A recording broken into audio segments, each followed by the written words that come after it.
Shalom à toutes et à tous, shalom à tous les internautes qui nous retrouvent ce soir et peu importe le lieu d'où vous nous suivez ce soir, en tout cas, soyez les bienvenus à l'émission Dis-moi Pasteur. Alors, Dis-moi Pasteur est encore une fois, pour ceux qui ne le savent pas, une émission qui vous donne la possibilité tout simplement de nous envoyer, de nous faire parvenir toutes vos questions par rapport à votre vie chrétienne, sur tous les domaines, en fait, que ce soit si vous voulez vraiment avancer et vous baser sur la parole de Dieu pour véritablement arriver à maturité. La question qui nous a été envoyée ce soir a été adressée directement à notre pasteur et la personne nous dit ceci. Bonjour pasteur, je suis chrétienne née de nouveau depuis 15 ans. J'ai eu à servir dans les églises jusqu'au jour où j'ai décidé d'arrêter et de vivre ma foi autrement. Car malgré les prières, les jeûnes et mes semences, je n'ai jamais véritablement expérimenté les bénédictions de Dieu dont la Bible parle ou les prédications des pasteurs. Peut-être n'ai-je pas bien compris quelque chose. Donc voilà pourquoi je vous pose cette question. Que dois-je faire pour que les bénédictions de Dieu dans la Bible se manifestent réellement, véritablement dans ma vie? Donc que dois-je faire pour que les bénédictions de Dieu dont la Bible parle se manifestent réellement dans ma vie? Pour répondre à toutes ces questions, nous avons le pasteur Pascal. Shalom, pasteur. Shalom Lo, chers internautes, shalom, shalom chez vous. Alors pour commencer, c'est quoi exactement être béni, selon Bon, la parole de Dieu? encore une fois, shalom, c'est quelque chose de très important que de se poser la question pourquoi la Bible parle des bénédictions, les pasteurs ne cessent de prier, de prêcher sur les bénédictions que nous avons en Christ depuis que nous sommes nés de nouveau, mais que nos vies, que la vie de beaucoup de personnes ne manifeste pas ces choses-là. Alors, être béni, on peut comprendre cela ou discerner cela de plusieurs manières. Être béni, si je dois vraiment résumer, c'est recevoir la faveur, la protection ou l'approbation de Dieu. C'est-à-dire que je reçois de Dieu, parce que l'homme est spirituel, l'homme a été créé par Dieu. Donc, dès le moment où on est conscient de cette vérité, on sait que notre vie sur terre est basée sur les projets de Dieu. Jérémie 29, 11 dit que le Créateur, celui qui nous a créés, a des projets de paix et de bonheur pour nous. Donc, s'il a des projets de paix et de bonheur, chacun qui croit en Dieu s'attend à ce que ces projets de paix et de bonheur se manifestent dans sa vie. Donc, être béni, c'est recevoir des avantages spirituels, des avantages matériels, des avantages, je peux dire, émotionnels de la part de Dieu. Donc voilà ce que les gens attendent. Je dis spirituel, matériel et émotionnel. Par exemple, la personne qui achète une voiture, c'est un avantage matériel. La personne qui est délivrée des oppressions démoniaques, on va dire que c'est un avantage spirituel. La personne qui retrouve la paix à l'intérieur d'elle, c'est un avantage émotionnel. Donc voilà comment on peut comprendre cela, parce que l'homme dépend du monde spirituel. L'homme dépend de Dieu. Malgré tout ce qu'on peut penser, l'homme créé par Dieu dépend de Dieu. Mais en même temps, ce que les gens ne comprennent pas, c'est ce qui est un peu difficile chez beaucoup de chrétiens qui doutent même des bénédictions de Dieu. Les gens estiment que les seules bénédictions qui existent, c'est souvent les bénédictions matérielles ou les bénédictions sociales. Je me marie, j'ai des enfants, j'achète une maison, j'achète une voiture. Donc, les gens s'attendent à ce que les bénédictions de Dieu se manifestent de manière matérielle et sociale. Voilà pourquoi beaucoup de personnes ne discernent pas vraiment s'ils sont bénis ou pas. Voilà ce que je peux dire sur les bénédictions de Dieu. Quelle différence, pasteur? Parce que là, vous nous parlez d'avantages, hein, c'est ça, Oui, vous tout à avez fait, des parlé avantages, tout à fait, venant d'avantages de Dieu, oui. venant de Dieu. Mhm. Quelle est la différence entre, du coup, la bénédiction qui est un avantage et la Mhm. grâce de Dieu? La bénédiction, je commencerai peut-être par la grâce. La grâce, c'est ce que Dieu répand dans la vie des êtres humains. Ce sont des faveurs que nous ne méritons même pas. On se lève le matin. Ce n'est pas parce que nous avons négocié avec Dieu le soir pour que le Seigneur réveille-moi, s'il te plaît, j'ai des projets. On se réveille le matin, les méchants, les mauvais, les athées, les non-croyants et les croyants. Tous, nous nous réveillons et tous, Dieu renouvelle en nous son souffle de vie. Donc, nous avons des choses que nous ne méritons pas. Nous n'avons pas travaillé là-dessus. Nous n'avons pas cherché. Mais Dieu nous les donne. Ce sont des faveurs que nous n'avons pas méritées. Et Dieu donne cela. Et la Bible dit qu'il fait pleuvoir dans le champ du méchant comme dans le champ du juste. Donc cela signifie simplement qu'on ne peut pas se poser la question pourquoi il pleut chez le juste, pourquoi les justes mangent, et non, pourquoi les non-chrétiens mangent, pourquoi les non-chrétiens viennent acheter une voiture. Il y a des choses que Dieu répand dans la vie des êtres humains qu'on peut appeler une grâce. Le salut, c'est une grâce. Puisque Dieu, au travers Christ, a répandu le salut par le sang de Jésus, répandu à la croix, pour toute personne qui croit. Donc, ce n'est pas seulement pour deux, trois personnes, non, pour toute personne qui croit. Le salut, c'est une grâce. La vie de chaque matin, c'est une grâce. Donc, ça, c'est une grâce. Maintenant, les bénédictions, c'est ce qu'il donne à ceux qui lui appartiennent. C'est très subtil pour les chrétiens, peut-être ceux qui sont dans la culture chrétienne. Mais il faut aller dans la profondeur de la parole. On va faire la différence et on saura faire la différence. Il bénit ceux qui lui appartiennent. Il bénit ceux qui ont confiance en lui.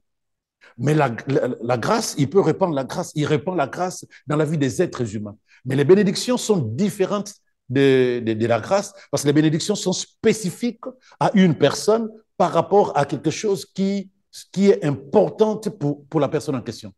Donc, la personne, par exemple, allez, qu'est-ce que je peux prendre comme un exemple simple? Euh, Si la vie d'une personne a été planifiée par Satan comme une vie d'échec, et cette personne donne sa vie à Christ, cette personne va vivre une vie, au départ, avant de donner sa vie à Christ, une vie difficile, parce que le plan de l'ennemi ou le plan des êtres humains, c'était la misère pour cette personne. Cette personne donne sa vie à Christ, Dieu va transformer sa vie et repend les bénédictions dans sa vie. De manière spécifique, cette personne va recevoir quelque chose qu'elle ne pouvait pas recevoir si Dieu n'était pas là, s'il n'avait pas mis sa foi en Dieu. Voilà un peu ce qu'on peut appeler une bénédiction. C'est-à-dire que c'est des avantages, c'est des faveurs que Dieu repend dans la vie d'une personne de manière spécifique, parce que cette personne lui appartient, parce que cette personne lui fait confiance. C'est ça qu'on peut appeler bénédiction. D'accord. Voilà. C'est aussi vraiment du coup important de le dissocier, pardon, sachant que De du la coup, grâce, oui, tout à fait. voilà, la grâce c'est pour que qu'on soit chrétien, Tout païen à fait. ou voilà, c'est Voilà. vraiment voilà, comme vous avez pris l'exemple tout à l'heure du coup du souffle de vie. On Mhm. n'a pas besoin d'être chrétien Tout à pour nous fait. garantir le souffle de Ça, vie c'est la grâce de Dieu. quand on Le se lève. salut, pareil. Mhm. Comment comprendre les faveurs divines? Parce que là, on va vraiment progressivement. On a Mhm. compris ce que c'est que du coup la bénédiction. La On parle de grâce, grâce de oui. Dieu. Et Mhm. là, comment comprendre les faveurs divines du coup Les par rapport à faveurs, ce c'est que vous quelque venez de dire? chose que Dieu donne à quelqu'un qui réjouit son cœur. Donc, il y a la grâce qui est répandue dans la vie de tous les êtres humains. Il y a les bénédictions qui sont déversées dans la vie d'une personne qui appartient à Dieu. Les faveurs, ce sont des avantages, ce sont des grâces, ce sont des bénédictions que Dieu répand dans la vie d'une personne qui réjouit son cœur. J'ai souvent dit que les faveurs nous précèdent. Dieu prend plaisir à ce que tu fais, ce que tu es. Dans son cœur, il est content. Et donc, il y a des choses que tu n'as pas demandé, parce que les faveurs, c'est tout ce qui est grâce, c'est ce que tu n'as pas demandé, ce qui est immérité. Mais les faveurs, c'est des choses qu'il répand dans la vie d'une personne qui réjouit son cœur. Les faveurs divines ne sont pas pour tout le chrétien. Les faveurs divines sont dans la vie de celui dont le cœur, dont les actions, dont les pensées, dont les œuvres réjouissent le cœur de Dieu. Rien que ça. Donc souvent, les gens, nous parlons, que la grâce de Dieu soit avec toi. Mais ça, on n'a même pas besoin de parler de ça. Parce que rien que notre salut, l'œuvre de la croix, c'est une grâce. On n'a même pas besoin de dire que la grâce soit avec toi. Mais les bénédictions, c'est chacun dans sa relation avec Dieu. Chacun dans sa foi en la parole de Dieu. Chacun vit la parole de Dieu derrière la relation qu'il a avec Dieu, et c'est ça qui va amener les bénédictions dans sa vie. Mais les faveurs, c'est ce que je suis, ce que je fais à la lumière de la parole de Dieu, ma vie, comment mon cœur réjouit le cœur de Dieu. Et à ce moment-là, Dieu, dans son cœur de Père, se réjouit de nos œuvres et il répand ses faveurs. Il dit, ah, j'aime mon fils, j'aime ma fille, allez, prends, allez, prends. C'est des choses auxquelles je n'ai pas pensé. Les faveurs divines, c'est derrière notre état intérieur et derrière surtout les œuvres, les actions que nous posons qui réjouissent le cœur de Dieu. Voilà ce qu'on peut dire là-dessus. Voilà. Concernant la bénédiction euh, dont vous avez parlé tout à l'heure, donc la bénédiction dont la Bible parle, hein, Mhm. est-ce qu'elle est réservée du coup en fait qu'au domaine spirituel ou sinon, elle impacte aussi, du coup, le domaine matériel, financier et tout ça.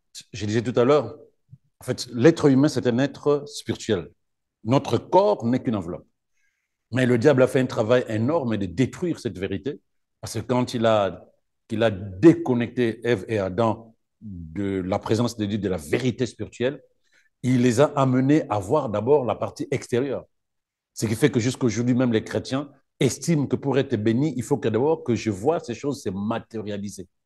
Et il y a cette confusion qui existe aussi chez beaucoup de chrétiens. Parce que quand tu vois les païens, les non-chrétiens, les non-croyants posséder le matériel, ils se posent la question finalement, quand est-ce que Dieu va me bénir? Parce qu'ils attendent que la bénédiction se manifeste par le matériel. Or, la première bénédiction à laquelle on doit s'attendre, c'est cette paix intérieure, c'est cette chose spirituelle qu'on ne peut pas acheter. Parce que la voiture, je peux acheter. La maison, je peux acheter. Mais mon état intérieur, ma paix, ma joie, on ne peut pas l'acheter. Parce qu'on peut avoir des milliards dans son compte, on n'est pas forcément en paix. On peut avoir 10 enfants, on peut être marié avec l'homme le plus heureux, l'homme le plus gentil du monde, on peut ne pas être heureux. Parce que la joie, c'est quelque chose qu'on ne peut pas acheter. Et c'est ça que Dieu donne, seul Dieu donne, qui trouve son plaisir dans la loi de l'Éternel. La paix. Il y a des choses que nous cherchons, que nous pensons détenir lorsqu'on dit quand j'aurai l'argent, je vais m'acheter ça et ça, je serai bien. Ah, quand je vais me marier, je serai avec mon homme, avec mon épouse, et je serai bien. Quand j'aurai mes enfants, quand j'achèterai une voiture, quand j'achèterai une maison. Et les gens estiment que c'est ça qui va leur apporter paix et joie. Rien du tout, parce qu'il y a ceux qui en ont, qui ne sont toujours pas heureux, qui cherchent d'autres choses. Donc, les bénédictions ne sont pas forcément matérielles. Les bénédictions, c'est, je veux dire, la bénédiction venant de Dieu, c'est un état intérieur qui me donne une paix, qui me donne une assurance, qui me donne une joie que personne ne peut me donner, même si c'est des millions. Donc, non, la bénédiction n'est pas d'abord matérielle, mais la bénédiction est d'abord spirituelle. Et même la Bible dit que ce que nous voyons vient de ce que nous ne voyons pas. Donc, il faut déjà que je revendique, que je cherche d'abord une bénédiction spirituelle qui va se manifester de manière matérielle ou sociale ou professionnelle éventuellement. Mais si je dois me focaliser sur les choses matérielles pour proclamer que Dieu m'a béni, je vais être confondu. Donc, toute personne qui attend les bénédictions matérielles pour dire que Dieu les a bénis, c'est là où les gens se découragent, où les gens sont confondus. Parce que souvent, ce n'est pas le cas. On a beau posséder ce qu'on pense être une bénédiction, on réalise qu'on n'est pas bien à l'intérieur de soi. On a un mal-être, il y a quelque chose qui ne va pas. Mais malheureusement, les chrétiens continuent à fonctionner comme ça. Et même que du coup, la parole de Dieu nous dit, bien-aimé, je souhaite que tu prospères à tous égards, selon que prospère l'état de notre âme. Ça Tant veut que dire ton que, âme, oui, voilà, ça veut dire que notre, comment dire, notre richesse, notre bénédiction c'est extérieure d'abord l'état dépend de intérieur. notre intérieur. Tout à fait. Pourquoi la bénédiction? Parce que là, on a compris que du coup, c'est parce qu'on est bien à l'intérieur de nous Oui, tout qu'on à fait. manifeste en fait qu'on manifeste une bénédiction extérieure, Mhm. une bénédiction extérieure. Pourquoi la bénédiction matérielle ou financière semble être un véritable problème, c'est-à-dire pour le corps de Christ. Je ne sais pas s'il faut le dire comme ça ou sinon pour les chrétiens. Mais je ne dirais pas le chrétien. Parce que les chrétiens, c'est d'abord des êtres humains. Ils sont dans un environnement, ils vivent dans un monde qui valorise le matériel comme principe de réussite de vie.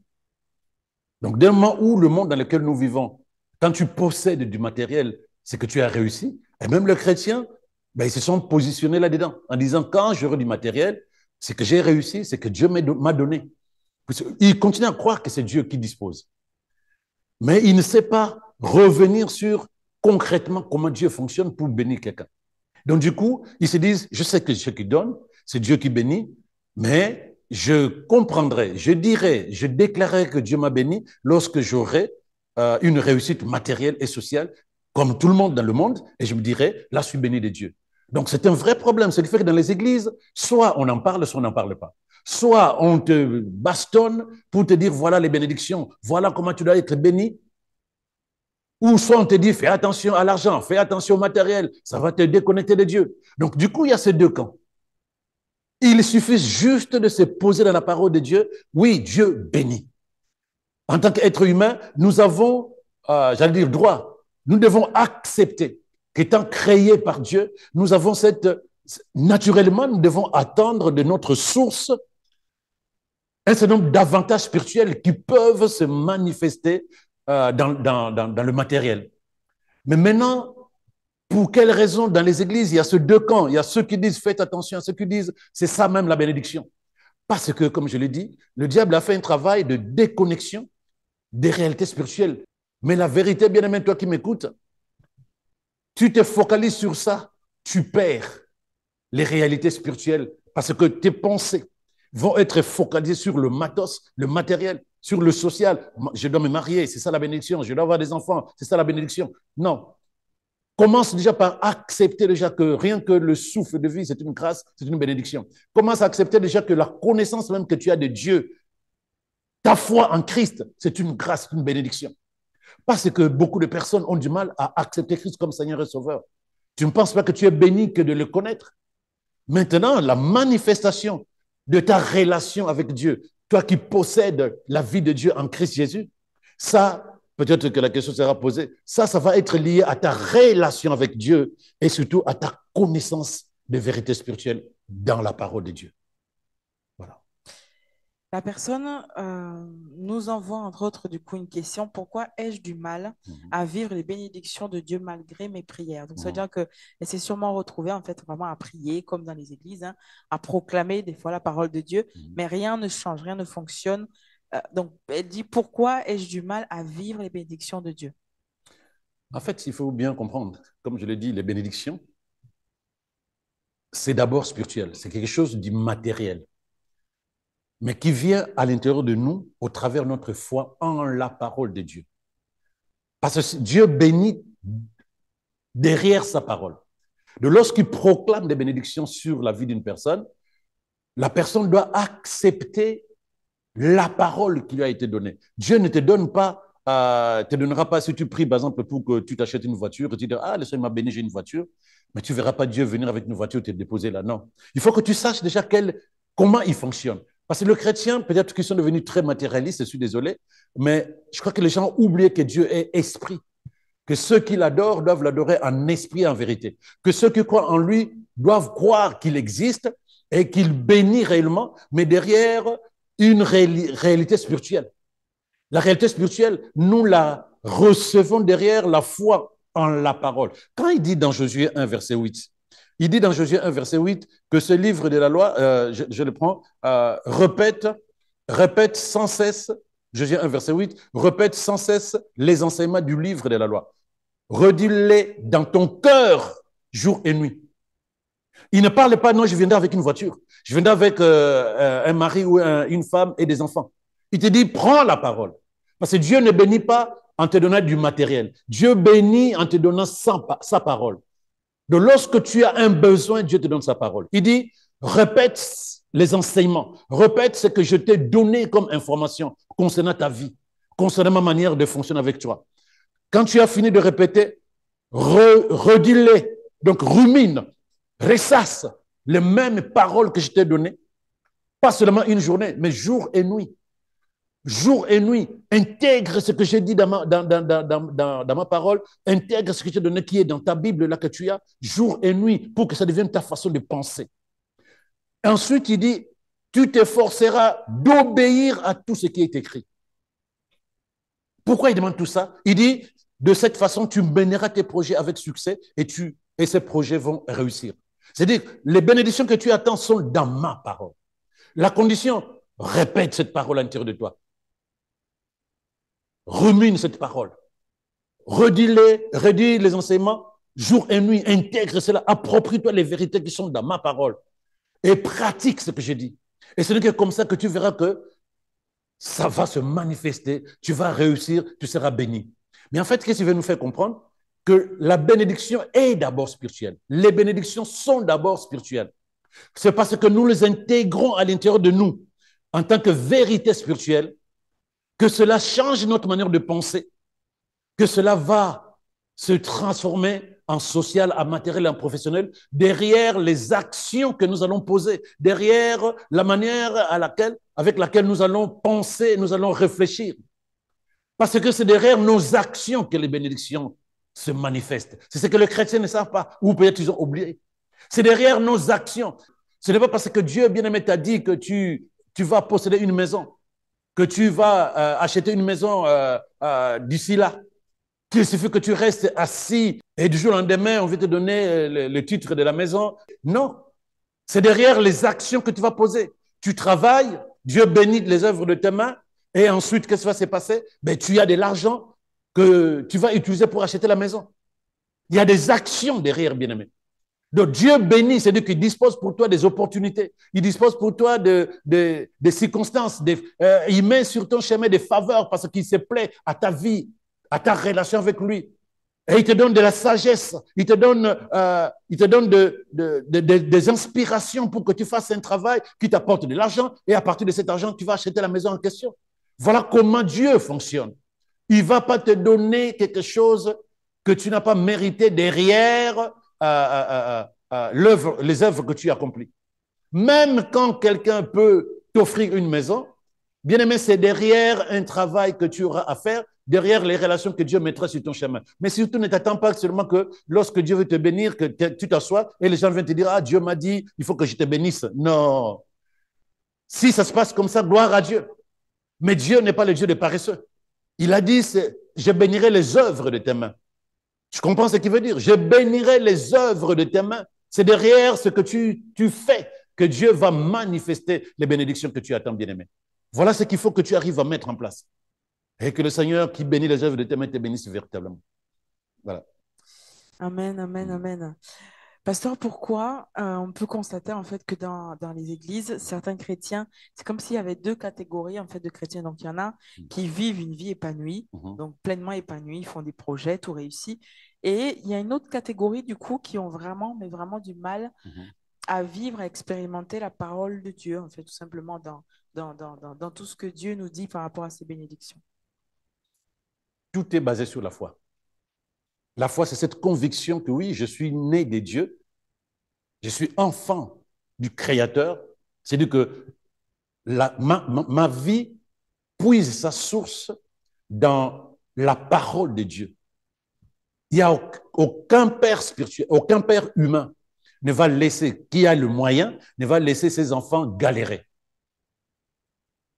A fortiori, le père spirituel, c'est-à-dire que celui qui dit un mot et la chose se manifeste, et la chose arrive. Et celui qui ordonne et la chose se manifeste. Il dit dans Hébreux 11, verset 3, par la foi, nous comprenons que l'univers a été formé par la parole de Dieu, de sorte que ce qui est visible a été fait à partir de ce qui est invisible.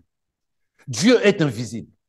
La foi, c'est ça, croire qu'il y a Dieu. C'est un esprit, il est invisible, mais tout ce que nous voyons a été fait à partir de lui, créateur. Et même ce que nous voulons posséder de physique, nous devons croire d'abord que ça doit venir de ce qui est invisible. Hébreux 11, verset 3. Je vais prendre encore 2 Corinthiens 4, verset 18. Il dit ceci, aussi n'attachons-nous pas nos regards sur les choses visibles.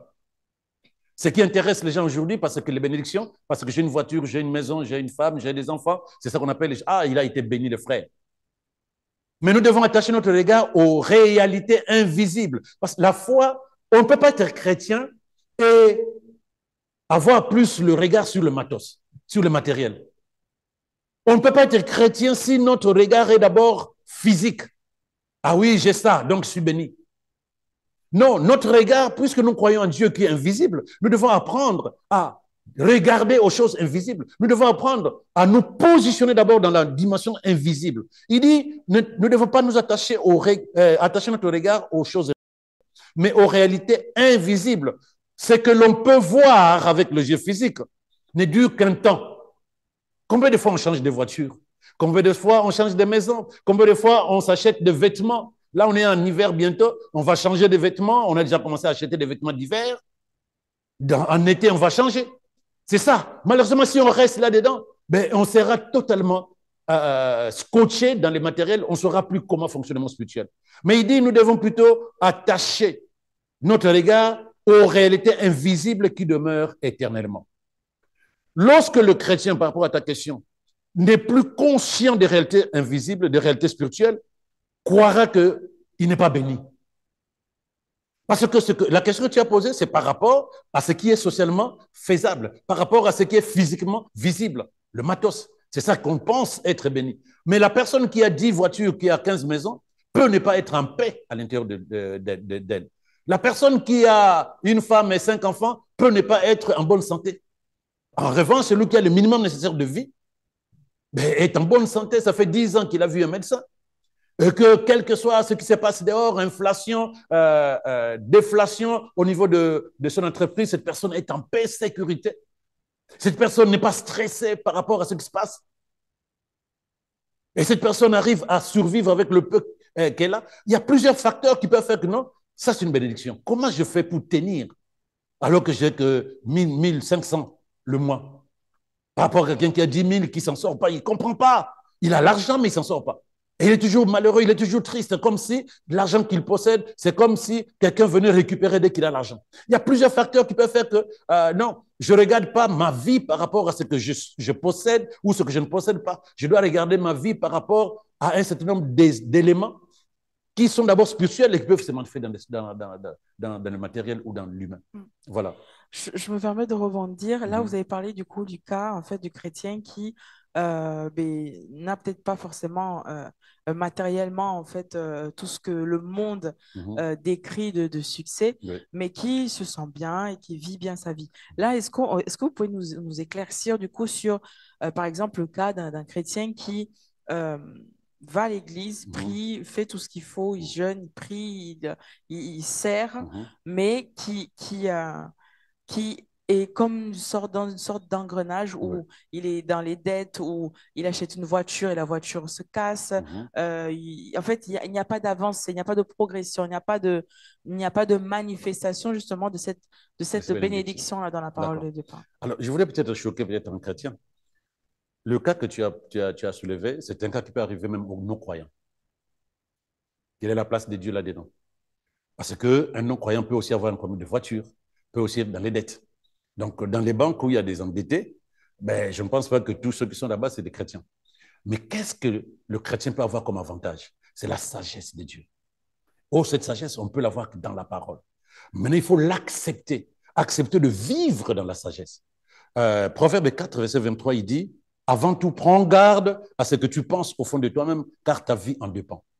Donc, il dit, prends garde, parce que notre vie dépend de notre manière de penser. Beaucoup de gens ne le savent pas. Même dans les églises, les gens pensent que, comme je disais au début, qu'il suffit de prier et puis Dieu bénit. Non. Dieu va d'abord faire quelque chose dans ce qu'il dit dans Romains 12, verset 2.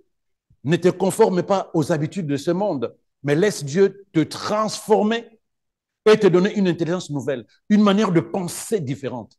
Parce que lorsqu'on est dans les dettes, ça signifie simplement qu'on a une manière de penser qui n'est pas forcément sage.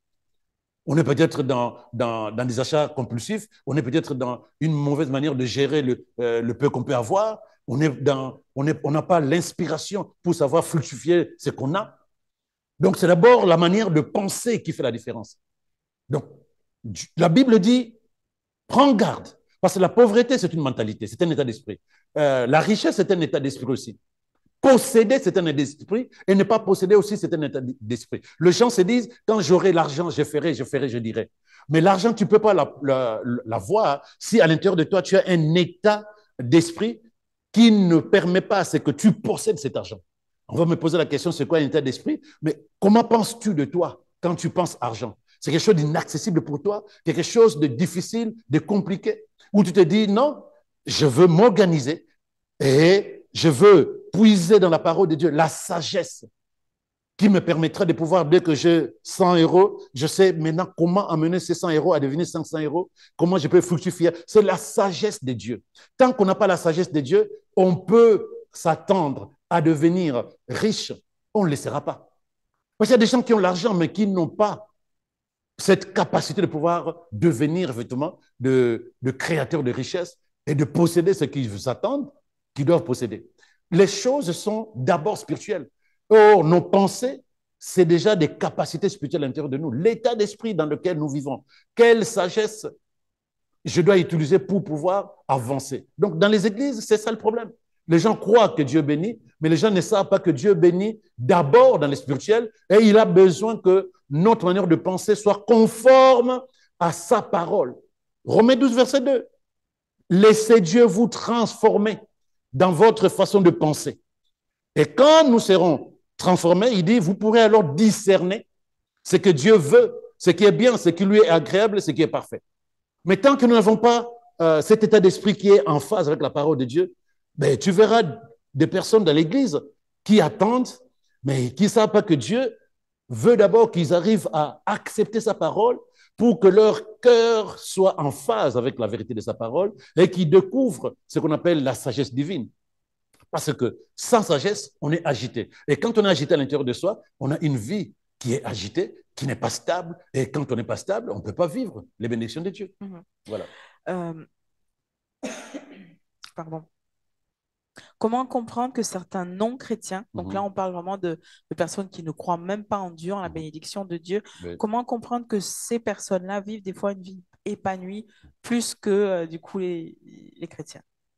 J'ai parlé tout à l'heure d'un état d'esprit. Les chrétiens, malheureusement, qui connaissent la vérité, la Bible dit que Dieu lui-même dit, mon peuple périt, mon peuple manque, mon peuple est dans la loose parce qu'il lui manque la connaissance. La connaissance, c'est quelque chose, c'est une grâce, si je peux me permettre. La connaissance, c'est une grâce parce qu'il y a des non-chrétiens qui ont la connaissance. Qui ont la connaissance que les efforts payent. Il y a des non-chrétiens qui savent être des instruments de bénédiction pour les autres. Et derrière ça, Dieu dit, ça, c'est quelqu'un qui veut m'intéresser. Et je continuerai à déposer, de déverser mes bénédictions, mes grâces, mes faveurs dans sa vie, parce que c'est un instrument que je peux utiliser dans la vie de beaucoup de personnes afin que je bénisse ceux qui ont besoin d'être bénis. Mais il y a des chrétiens qui sont dans la pingrité, qui sont pingres, qui sont avides. Il y a des chrétiens qui se disent bénis-moi Seigneur, mais avec des esprits, avec des idées d'égoïsme, avec des idées d'orgueil. Quand j'aurai, ils verront comment je suis capable. Ils verront. Donc Dieu dira non, tes pensées ne sont pas des bonnes pensées.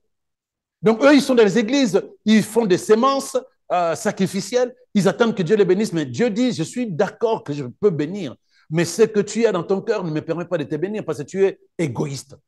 Mais les gens qui ne comprennent pas ça, le païen, il met en pratique des lois. C'est que nous appelons des lois spirituelles. C'est-à-dire que Dieu dit, tu travailles, tu moissonnes. Tu donnes, je te donne. Donnez, il vous sera donné. Il dit, celui qui sème va moissonner, va récolter. Celui qui sème dans ma maison, moi, je multiplie au centuple. Il y a des païens qui le font. Mais les chrétiens, non. Même la dîme qu'on lui demande de donner, ils négocient avec Dieu. Mais comment veux-tu être béni alors que tu es attaché au matériel? C'est ça le problème. Donc, ce qui fait que beaucoup de non-chrétiens mettent en pratique des principes spirituels qui sont négligés par les chrétiens, mais eux, ils mettent ça en pratique. Et Dieu dit, moi, j'ai mis en place des principes. Les non-chrétiens, ils mettent ça en pratique. Puisque c'est des principes, je ne regarde pas qui les met en pratique, je vois juste qui respecte les principes. Et Dieu dit, ben, je valide. Je valide. Donc, si le non-chrétien sait donner, pourquoi Dieu ne dira pas, c'est un principe que j'ai mis en place, celui qui donne, moi, je lui donne davantage. Celui qui sème, moi, je lui donne davantage et il va récolter au centuple. Pourquoi il ne mettrait pas ça en pratique? Mais l'avantage maintenant d'être chrétien, c'est qu'il y a des principes d'avantage. Et non seulement ça, il y a ces faveurs dont je parlais. C'est-à-dire que puisque Dieu se plaît à ce que je fais, non seulement parce que je respecte les principes, le psaume 127, verset 2, je peux commencer par le psaume 121, verset 1, il dit que si l'Éternel ne bâtit pas la maison, ceux qui bâtissent ne la bâtissent en vain. Donc oui, un non-chrétien peut bâtir une maison sans Dieu. Mais ce n'est pas forcément la bonne maison, ce n'est pas forcément la bonne chose. Parce que quand on bâtit avec Dieu, c'est encore meilleur. Il est dit dans le verset 2, il dit, toi, tu peux arriver à trouver des solutions. Tu peux arriver à trouver ce que tu cherchais. Tu voulais bâtir une maison, tu as bâti. Tu voulais acheter une voiture, tu as travaillé dur, tu as respecté les principes et tu as la voiture. Mais moi, je peux donner cela très facilement à ceux qui m'appartiennent. Donc là, Le chrétien ne doit pas se dire, OK, puisque le non-chrétien peut posséder soi-disant des bénédictions matérielles sans Dieu, alors je veux maintenant devenir non-chrétien pour que je fasse comme eux. Non, il faut plutôt te dire, mieux vaut que je vive les faveurs divines. Parce que Dieu dit que mes bien-aimés, moi je leur donne alors qu'ils dorment. Ça, c'est la première des choses. Deuxièmement, il n'y a pas que le matériel, bien-aimé. Parce que c'est une erreur si tu penses que toute ta vie chrétienne, c'est le matériel, tu risques de perdre quelque chose de plus important, l'éternité. Parce que tout ce que nous pouvons posséder dans ce monde va rester et disparaître. Mais l'éternité, si tu joues à ça, c'est une erreur, c'est de la folie. Mais avec Dieu, non seulement tu as l'éternité, tu as aussi la vie bénie de Dieu sur la terre. Voilà.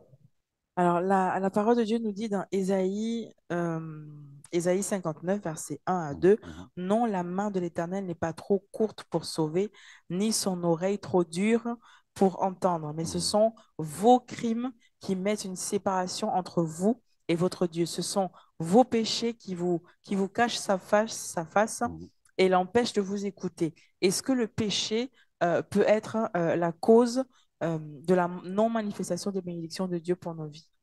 OK. C'est vrai que ça donne à beaucoup de chrétiens un problème de conscience. Peut-être que Dieu ne me bénit pas parce que je suis un pécheur. Peut-être que Dieu ne me bénit pas parce que je ne prie pas assez bien. Mais il y a des gens qui prient toute la nuit. Tu les entends dans leurs appartements. Mais la vie ne change pas malgré tout. Il y a des gens qui jeûnent. J'ai connu une dame qui a jeûné presque un mois parce qu'elle voulait changer son histoire. Mais je lui ai dit, tu arrêtes ça. Parce qu'elle était en train de tomber malade physiquement. Ce n'est pas là-bas qu'il faut chercher. C'est quoi le péché? Mais je voudrais juste prendre d'abord un verset, Jean 15, verset 7. C'est Jésus qui parle lui-même. Mais si vous demeurez en moi et que mes paroles demeurent en vous, demandez ce que vous voudrez, vous l'obtiendrez. La condition de tout posséder, Jésus dit, demeurez en moi et que mes paroles demeurent en vous. On demeure en Christ et si sa parole demeure en nous, nous obtenons tout ce que nous voulons. Mais c'est quoi? Qu'est-ce qu'il veut nous faire comprendre là? C'est-à-dire que nous avons accepté Christ, notre Seigneur et notre Sauveur. Nous demeurons en lui et ses paroles demeurent en nous. En fait, c'est juste une seule parole qui dit, si sa parole, si la parole de Dieu demeure au-dedans de nous, puisque Dieu nous a bénis en Christ par sa parole, si nous mettons sa parole, comme Josué 1, verset 8 dit, vous mettez ma parole en pratique, vous réussirez, vous aurez du succès, vous serez bénis. Nous sommes capables de posséder cela. Donc oui, si nous prenons le péché comme manquer le but, si nous prenons le péché comme nous déconnecter de la parole de Dieu, si nous prenons le péché comme prendre notre vie loin de Dieu, loin de son esprit, de sa parole, oui, à ce moment-là, nous pouvons dire que cette déconnexion spirituelle nous amène à rater, à manquer les bénédictions de Dieu. Parce que la vraie bénédiction est dans la parole de Dieu. Et quand Jésus dit que si vous demeurez en moi et que ma parole demeure en vous, vous obtiendrez tout ce que vous voulez, cela signifie simplement que nous marcherons à la lumière de sa parole. Or, le péché, c'est ne plus marcher à la lumière de la parole de Dieu. Faire ce que j'ai envie de faire. Me comporter comme j'ai envie de me comporter. Ce n'est plus par rapport au Saint-Esprit, par rapport à la parole de Dieu. Et la conséquence est la même que tu te déconnectes de Dieu, tu pèches, que tu te déconnectes de Dieu, tu n'as pas la bénédiction de Dieu. Parce que la bénédiction de Dieu, c'est dans sa parole, soumis à son esprit, qui est esprit de révélation, d'inspiration, de sagesse, de grâce, de bénédiction. C'est ça qui amène les gens, quand tu es loin de Dieu, ce que Dieu peut te donner, tu ne peux pas le posséder. Parce que Dieu est lumière. Donc, lorsqu'on se déconnecte de la lumière, on ne peut pas s'attendre à ce qu'on voit ce qui est dans la lumière. On est dans les ténèbres, on ne peut vivre que les œuvres de ténèbres. Voilà. Pasteur, pourquoi? Parce que vous dites en fait que de toute façon, ce verset que vous avez pris, que si vous demeurez en moi et que ma parole demeure en vous, demandez tout voilà, et vous demandez l'obtiendrez. tout ce que vous voudrez. Mais il y a des personnes du coup qui ont accepté Jésus comme Seigneur, comme Sauveur, qui vraiment en fait ont expérimenter ce qu'on appelle la nouvelle naissance, Oui. mais qui se retrouvent en fait toujours dans des chemins en fait liés à leur famille, liés à ce que leurs familles ont vécu, donc pauvreté, endettement, le fait de ne pas être stable, Ouais. le fait de ne rien produire. Comment expliquer ça? État d'esprit, c'est ce qu'on appelle système de pensée. Je reviens sur le verset de Romains 12, verset 2. Dieu dit, commencez par changer votre manière de voir les choses. Parce que quand la Bible dit que dans le spirituel, Dieu t'a libéré, pourquoi tu continues à vivre une vie de prisonnier? C'est qu'à l'intérieur de moi, à l'intérieur de la personne, cette vérité n'a pas intégré. Il y a des gens qui n'ont toujours pas intégré que être délivré, c'est d'abord un système de pensée, une manière de penser. Proverbe 4, 23. Fais attention à comment tu vois ta vie. Parce que tu parles de famille, système de reproduction, de ce qui se passe dans la famille. Mais si c'est ça dans mon esprit que non, ce que je vis, c'est ce que toute ma famille vit, je ne suis pas dans ce que dit la Bible. Que lorsque Christ te libère, lorsque le Fils te libère, tu es véritablement libre. Si cela n'est pas mon état intérieur, si cela n'est pas ma façon de penser, je ne peux pas vivre la nouvelle vie de Dieu. Ce n'est pas parce que je suis dans les églises. Ce n'est pas parce qu'on m'a vu proclamer ma nouvelle naissance. Ce n'est pas parce que je parle en langue. Toute la vie de l'être humain, c'est ce qu'il pense. Voilà pourquoi Dieu veut d'abord que nous changions notre manière de penser. L'agitation intérieure, la peur, l'inquiétude, l'angoisse, le manque d'assurance, le manque de vision spirituelle ne peut pas amener quelqu'un, quel que soit le temps qui passe dans une assemblée, quelles que soient les choses, le nombre de versets qu'il connaît, cette personne ne peut pas changer sa vie si sa façon de penser ne change pas. Donc, quand tu vois un chrétien, malgré les enseignements, malgré tout ce que la personne fait, mais sa vie n'évolue pas, c'est son état spirituel qui n'évolue pas. Et cet état spirituel ne peut évoluer que lorsque la parole vient endommager sa manière de penser ancienne et restaurer une nouvelle manière de penser qui est basée sur la vérité de la parole de Dieu. Je suis enfant de Dieu, né de Dieu. Tout ce qui est ancien disparaît. Je suis une nouvelle personne. Les choses anciennes sont passées. Toutes choses sont devenues nouvelles. Ma manière de penser est nouvelle. Je proclame véritablement que ma vie est ce que dit la parole de Dieu. Je sais, j'affirme que toutes les bénédictions de Dieu sont disponibles parce que ma façon de penser est calée sur la vérité de Dieu. Tant que ce n'est pas ça à l'intérieur de moi, tant que ce n'est pas ça, j'ai beau dire je suis la tête, non la queue, ça ne marchera jamais. Ça ne marchera jamais. C'est l'état intérieur. Proverbe, bien aimé, Proverbe 4, verset 23.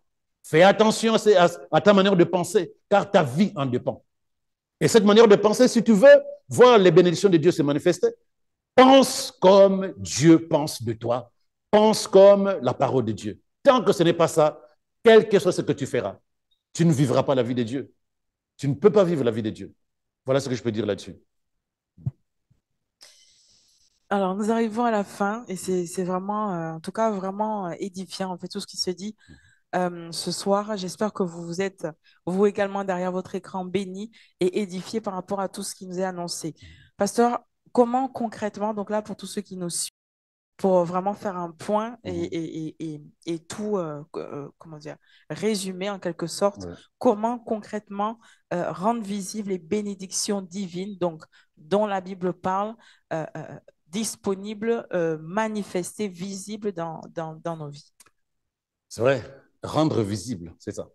Dieu attend, je crois que la Bible dit que la création, le monde dans lequel nous vivons, attend avec impatience que le peuple de Dieu, que les enfants de Dieu, que les chrétiens que nous sommes, mais que nous manifestons la réalité de ce que dit la parole de Dieu.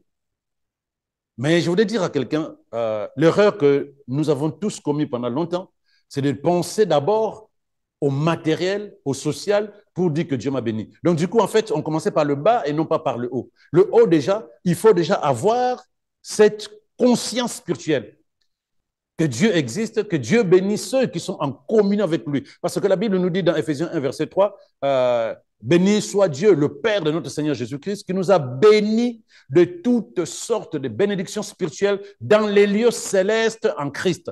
Il y a deux choses que je vais soulever. Le lieu céleste, nous sommes dans le monde spirituel. Il faut déjà que ta conception des bénédictions soit d'abord spirituelle. Tant que tu revendiques des bénédictions matérielles d'abord, avant de commencer par te connecter à Christ de manière spirituelle, tu auras du mal à amener les bénédictions spirituelles à se manifester dans toi. L'erreur, c'est celle-là. Les gens se cassent en 10 pour être bénis matériellement, socialement, si tu veux. Commençons par être bénis. C'est-à-dire que commençons par accepter à l'intérieur de nous que nous sommes bénis parce que nous sommes unis à Christ, spirituellement parlant. Ça, c'est une réalité spirituelle. Les choses que tu attends naturellement ne peuvent se manifester que lorsque tu vas les posséder spirituellement. Et tu peux les posséder spirituellement lorsque ta foi est bien ancrée dans la parole de Dieu. Ce n'est pas une histoire qu'on raconte à quelqu'un. La Bible parle de ta vie. La Bible parle de ton histoire. Ne te compare pas ni aux païens, ni aux chrétiens qui semblent être épanouis. Chacun a son histoire. Ne te compare pas, ne compare pas ta vie. Tu vas te décourager, tu vas te morfondre, tu risques d'arrêter de vivre ta foi. La chose la plus importante, c'est ça. Crois que Dieu existe, crois que Dieu te bénit véritablement tant que tu es uni à Dieu. Mais comment tu seras uni à Dieu? Tant que tu es en phase avec ce qui dit la parole de Dieu. Et ensuite, tu vois, ce verset que j'ai lu, je peux le lire encore en français courant, parce que là, je le lis en Lucégon. Il dit, louons Dieu, le Père de notre Seigneur Jésus-Christ. Il nous a bénis dans notre union avec le Christ.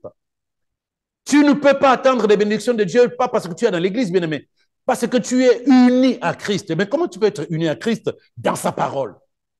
Esprit, âme, corps, tu es en phase avec la parole de Dieu. Tu te laisses guider par l'Esprit de Dieu qui est dans la parole.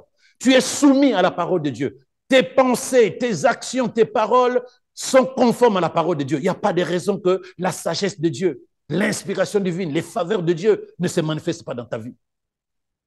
Uni à Christ. Et puis, n'oublie pas ce que j'ai dit dans Josué 1, verset 8. Répète sans cesse les enseignements du livre de la loi, la Bible. Redis-les dans ton cœur jour et nuit. Que ta façon de penser change. Romains 12, verset 2. Mais si ta façon de penser change à la lumière de la parole de Dieu, il n'y a pas de raison que la sagesse de Dieu, que l'inspiration divine, que la révélation de Dieu ne se manifeste pas dans ta vie. Tu verras bien aimé, il y a des choses qu'on appelle les faveurs divines, les opportunités. Il y a des gens qui vont se mettre au garde-vous sur le chemin de ta vie parce que c'est des gens que Dieu va utiliser, parce que tu lui plais, parce qu'il apprécie tes actions. Ces gens-là vont se mettre sur ton chemin pour t'emmener vers la destinée bénie que Dieu a planifiée pour toi. Mais maintenant, il y a une chose aussi que je voulais préciser. Ne perds pas de vue que Dieu dit dans Ésaïe 43, verset 1 à 5, que tu es capable de passer par des moments pas forcément terribles. Ce qu'il appelle, tu peux passer par le feu, tu peux passer par les eaux. Mais il a dit que ces choses-là ne vont pas te faire du mal. En tant que chrétiens, nous sommes bénis de toutes sortes de bénédictions en Christ. Mais notre vie est appelée aussi de temps en temps à passer par des moments difficiles. Ça ne suffit pas que Dieu ne te bénisse pas. Non, ça te développe. Ça te donne plus de force. Ça t'apprend à être sage.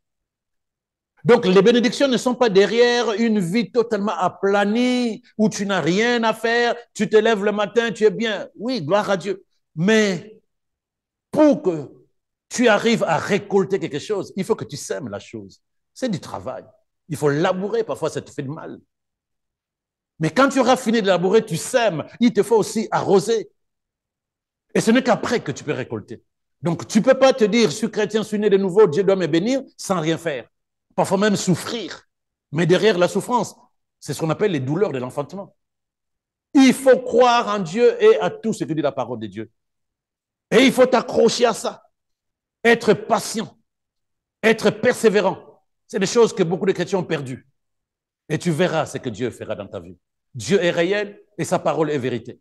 Sa parole, c'est une puissance. Change ta façon de penser, conforme ta manière de penser à la lumière de la parole de Dieu et fais ce que tu dois faire et Dieu fera sa part. En tout cas, demeure dans la bénédiction de Dieu et que cela se manifeste parce que ta famille, Dieu lui-même est ta famille et nous tous, ton Église, nous attendons que les enfants de Dieu que nous sommes se manifestent dans toute leur puissance, dans toute leur bénédiction. Que Dieu soit celui qui va se manifester dans ta vie au nom de Jésus. Amen, amen, amen, amen. Je crois que vous avez été édifiés, bénis par rapport à tout ce qui a été annoncé ce soir. N'hésitez vraiment pas, surtout pas à le partager vraiment sur le statut WhatsApp, sur le statut Facebook, afin qu'un plus grand nombre du coup puisse en bénéficier et puisse également être béni. Nous sommes arrivés au terme de cette émission. Je crois que vous avez passé de bons moments comme moi d'ailleurs. Je vous dis à la semaine prochaine. Comme d'habitude, vous avez le QR code qui s'affiche. Si vous avez à cœur du coup de semer par rapport à la mission, n'hésitez surtout pas à le faire. Et la parole de Dieu, de toute façon, nous le dit, celui qui sème peu, moissonne peu, celui qui sème abondamment, reçoit abondamment. Soyez abondamment bénis. Je vous dis à la semaine prochaine. Shalom, shalom.